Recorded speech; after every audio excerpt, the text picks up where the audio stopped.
The news of Clint's parts finding their way back to the works had sparked a wave of joy amongst the engines and staff alike. Every one of the engines working with Mr. Start had worked around the clock, ensuring the railway ran like clockwork in preparation for the grand reopening. Even Buck had done his best to ensure that he stayed on time and on the rails with his freight runs, much to the surprise of everyone, especially Mr. Start.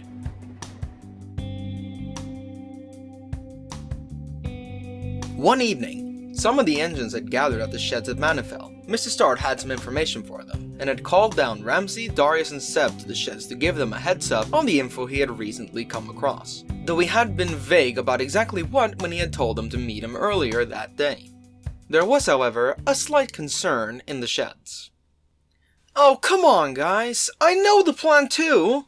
How long do you plan on lying to Mr. Start about me being in on it?" Hopefully as long as possible. I like being alive, thank you very much. Need I remind you that if it hadn't been for me, Mr. Johnson might have been put in charge now instead of Mr. Start? What do you think this place would have looked like without my help? Wait, that was you? Well, me, Clark, and Riley. What did you guys end up doing to him? Knocked him out, broke his legs, rolled him down an embankment, planted cocaine on him, and injected some into his bloodstream to get him done for drug abuse. You did what? Ah, I see. So pretty mild then. Yep. You two have issues. Suddenly, the engines heard a car approach. Oh, shit. Fuck, he's early. Buck, hide. Buck panicked and reversed backwards into the sheds.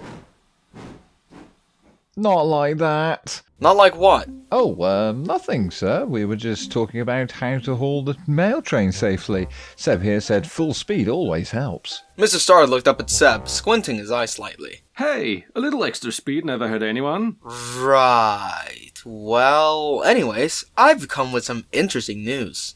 Let me guess. You blew all your money on hookers and drugs. Firstly, fuck you. No, thank you. Secondly, no. The industrial estate has recently gotten a new business set up on their land, as they have found that moving their stock directly by rail is much more efficient than by road only to be loaded onto a train anyways. This is a rather large business, which will garner big revenue for the line if all goes off without a hitch. Though it won't be ready for a while yet. I've put in a request for Ramsey to take it, as you are very reliable and punctual. However, it seems they favor Gregory for this job, as they want to show what a British Railways built machine can do. If it comes to that, we will have to take action. But for now, our focus should be on the Eastwood branch. Indeed. How's that coming along? All work is done on the main stretch up to Spear. They are currently running test trains up and down the line to make sure that everything works as it should when we reopen. With any luck, the opening will be this Saturday. That's a little soon, isn't it? I don't think so. 5 days should be more than enough to ensure that the line will be in tip-top shape. I'm sure of it. Indeed. Hopefully that will give us enough time to put Virgil back in the works for a good clean and a quick once-over. He has put his heart and soul into this line, and therefore I believe he deserves it. Indeed, he does. I have never seen a tank engine work so hard in my entire life. You must be very proud of him. I am indeed. I can't believe they almost threw such a hard worker away. I just couldn't let them go through with it. Well, I'm glad you saved him, sir. Buck suddenly moved into view, making Mr. Starr go pale as a ghost. Oh, shit. Buck, good evening. What are you, what are you doing here? Sir, I know about the entire thing. I heard everything on the night when you saved Virgil, hid in the goods over there and listened as my train was delayed. Buck, I swear to God, if you tell anyone... Don't worry, sir. He won't. I can assure you. Same here, sir. He was the one who, neutralized Mr. Johnson. Without him, we'd be in deep shit. Buck, is that true? It is indeed. I'm on your side in this matter, I swear. If you hadn't spoken up to those dickheads from management, I probably would have done it, even if it meant I get the torch as well. He's my friend, after all. Mr. Stark blinked, then thought for a moment before smiling slightly. Well, in that case, welcome aboard, Buck. Never thought I'd say that. I guess I was wrong about you after all. I should head back now and prepare for tomorrow, but you better not make me regret this. No promises. And Ramsey? Yes, sir? Go behind my back again and I will convert you into a tank engine. Are we clear? Crystal clear, sir. Mr. Starr nodded and turned to leave, but stopped and turned to face Buck. By the way, Buck, what's up? Do I even want to know how you managed to get rid of Mr. Johnson? Or is it just better if I don't ask? The latter. Definitely the latter. I still think it was pretty mild. Yeah, about that. Fair point, not gonna ask. And so Mr. Starr got back into his car and left for home, leaving Buck and Seb in a fit of laughter, worrying the two other engines.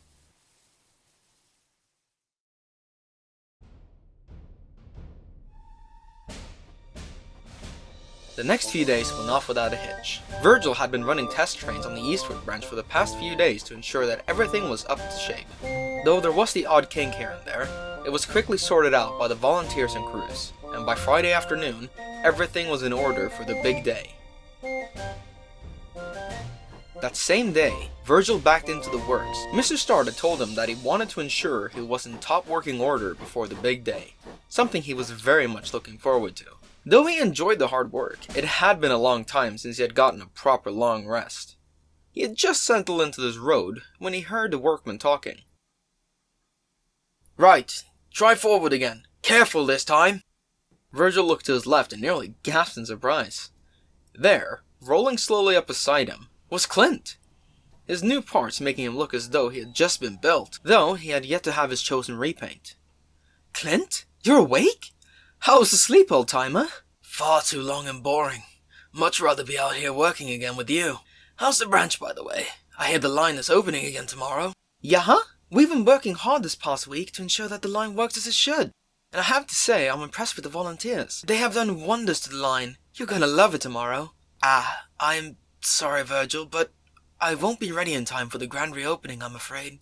Virgil's face fell. "But why not? You seem in perfect working order to me. Surely it's just the livery left, no?" "Virgil, you and me both know that it's not that simple. I'm an old engine, and I'm more prone to faults than you younger engines. Not to mention the risk of metal fatigue. They still have a bunch of tests they have to run on me before I'm ready to go." "Yeah, I guess so." "Don't worry, mate. I won't be long. Then we'll show them what us outcasts are really made of." "You bet your tender we will." "Okay, Virgil, we're ready to get going." "Go ahead, mate. I'll see you on the flip side, Clint." "Of course. Sleep tight." Virgil did just that as the men started looking all over for any signs of wear and damage. However, not all the workers were there to repair that day.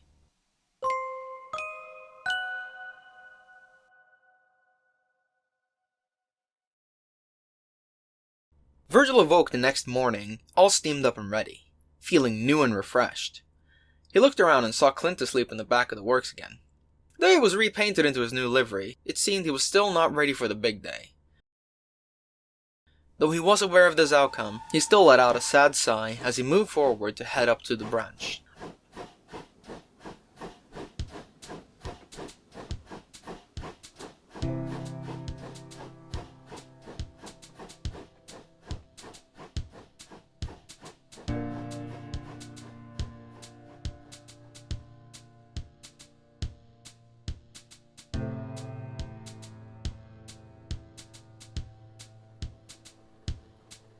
On his way up, he was taking with him some of the wagons the workmen had finished restoring to allow for new ones to go in for repair. All seemed to be going well as he pulled up the countryside, enjoying the warm morning sun reflecting against his tanks as he moved towards Colford Tunnel. When he emerged, however, he found himself having to work harder than usual as to not lose speed on the incline. Though this hill was the steepest on the line, he was only hauling a few wagons and a brake van.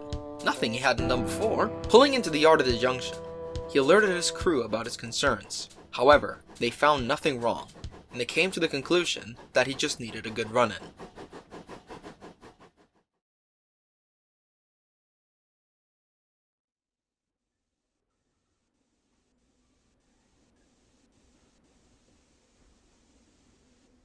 Some hours later, the time for his first train came. The platform was lined full of people that Seb had just dropped off. They were from all over the line and beyond, local folk and private investors alike. Virgil looked at all the people that had come to see him in action and what they had accomplished on the line. To say that he was nervous was an understatement. As he was getting prepared for his run, he found himself approached by Mr. Starr. He had a wide grin on his face. "Good morning, Virgil. So, are you ready for the big day?" "Not in the slightest. How about you, sir?" "Absolutely bricking it. There are a lot of investors on this train, and we need to ensure it runs perfectly. I know I can trust you with this. You've worked wonders on the line over the past few months, and I couldn't be more proud of you." Virgil beamed, feeling confident in himself for the first time today. "I won't let you down, sir."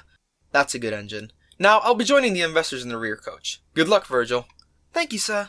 Mr. Starr soon entered his seat and waited in anticipation for the journey to begin. And 15 minutes later, the guard blew his whistle and waved his flag. With a long cheerful blast of his whistle, Virgil felt his brakes release as he gently pulled forward. He was almost at the edge of the platform when he suddenly felt his brakes slip back on. His driver tried to open them again, but had no luck. Soon, Virgil found himself at a complete standstill, trying to set off again, but to no avail. Mr. Starr soon came running up to the front of the train, looking very flustered. What happened? Why have we stopped? We don't know, sir. Maybe someone pulled an emergency cord? Mr. Starr shook his head. No, I just checked that. No one touched anything. Virgil, are you okay? No, I don't know what's happening.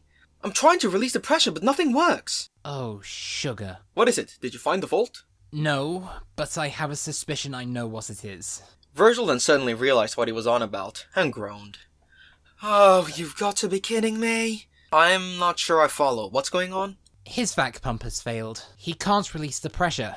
The only way we could get him moving is either by running without the vac, which would make the ride a hell, or if we try to repair it. And to be honest, I have no idea how long that could take. Mr. Starr could hear the passengers' confused murmuring from the coaches and gulped. See what repairs you can do, and make it fast. The driver nodded and sprung into action. He immediately went to the vac pump, and sure enough, it wasn't working. He looked it all over to see if he could locate the fault, but it wasn't getting any quick results. Meanwhile, Mr. Starr had gone into every compartment and explained the situation, assuring the passengers that the crew of the engine was hard at work to mend the fault, and that they would be underway shortly. However, those hopes were quickly dashed when he returned to the driver. Well, how's it looking? Sorry, sir, it's foobar. Not good. Is there anything we can do? The only thing I can do is bypass the pump to allow the brakes to come off, but that would mean we'd be running on handbrakes only. God fucking damn it! This is not the time for this! Can't we... Hang on, who's that? I've heard that whistle before, is that... Soon enough, he got his answer, for rolling up alongside him was Clint. His brand new paintwork gleamed in the sun as smoke billowed from his funnel. He looked at Virgil with a look of concern on his face. Virgil? Why are you still here? Is something the... Virgil's driver cut him off. No time to explain. Clint, you be the brakes, we'll do the rest. Get up front, double time. Clint gave it a determined look. Right away, sir. Clint quickly got into piloting position and released the brakes, the bypass on Virgil's brakes working flawlessly.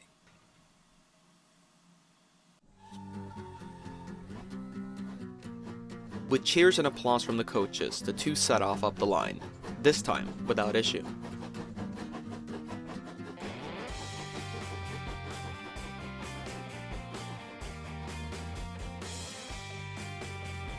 Clint was amazed at every point of the run. The line hadn't looked this beautiful since it was first built.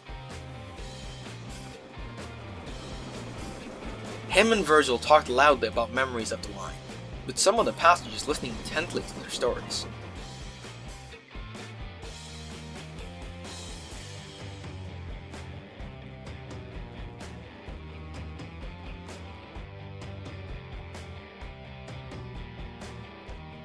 It was an uneventful run-up to Spear, and the duo pulled triumphantly into the station with thunderous applause from crews, volunteers, passengers, and investors alike. They all crowded the two engines, praising them for their hard work, and Mr. Starr for having such dedicated staff and engines. Soon, it came time for the return journey down to the junction, with Clint taking it alone so Virgil could have his vac pump replaced in the sheds.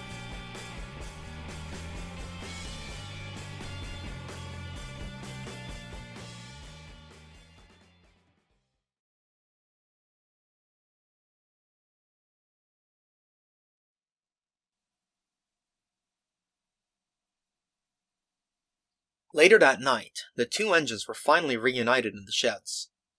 Virgil had been repaired a few hours before and was now finally all fired up again, ready for the next day of work. The two settled down and began talking away about the day's events. I thought you said you weren't going to make it in time. What changed? The lads at the works felt sorry for me for missing out on the big day, so they stayed through the night to try and get me ready on time. And though I wasn't exactly in time for the original departure time, I dare say I got there just in time now. You can say that again, mate. If it hadn't been for you, I don't know what I'd done. Thank you. Yes, indeed. Thank you, Clint. You really saved our asses. Good evening, sir. It's all good. Virgil would have done the same for me, I'm sure. Besides, we're in this together. Too true, old friend. I'm glad to hear it. I just came by to deliver the good news. Oh? And what will that be? After seeing Clint's superb rescue, and noting your willpower not to give in, they all unanimously decided that they would keep investing in us.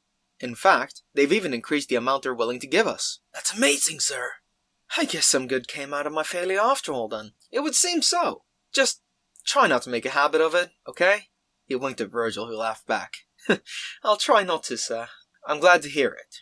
Now I shall leave you two to get some rest. You have both earned it. Besides, work starts for real tomorrow, so no slacking off. Good night, you two. Night, sir. Night, sir.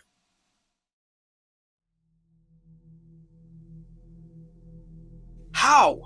I did everything in my power to ensure that this would go right. How could it have made things worse? I guess it was just bad luck, sir. You know, it happens. Silence. I don't need your pity. I guess he wins this time, but mark my words when I say this is not over. So, what do we do now? Patience. There is that new contract at your estate. I will ensure Gregory gets that job, no matter what. That should prove that things done to our standard are done right. Mark my words, Stard. This means war.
Chalmers, choke my fucking balls.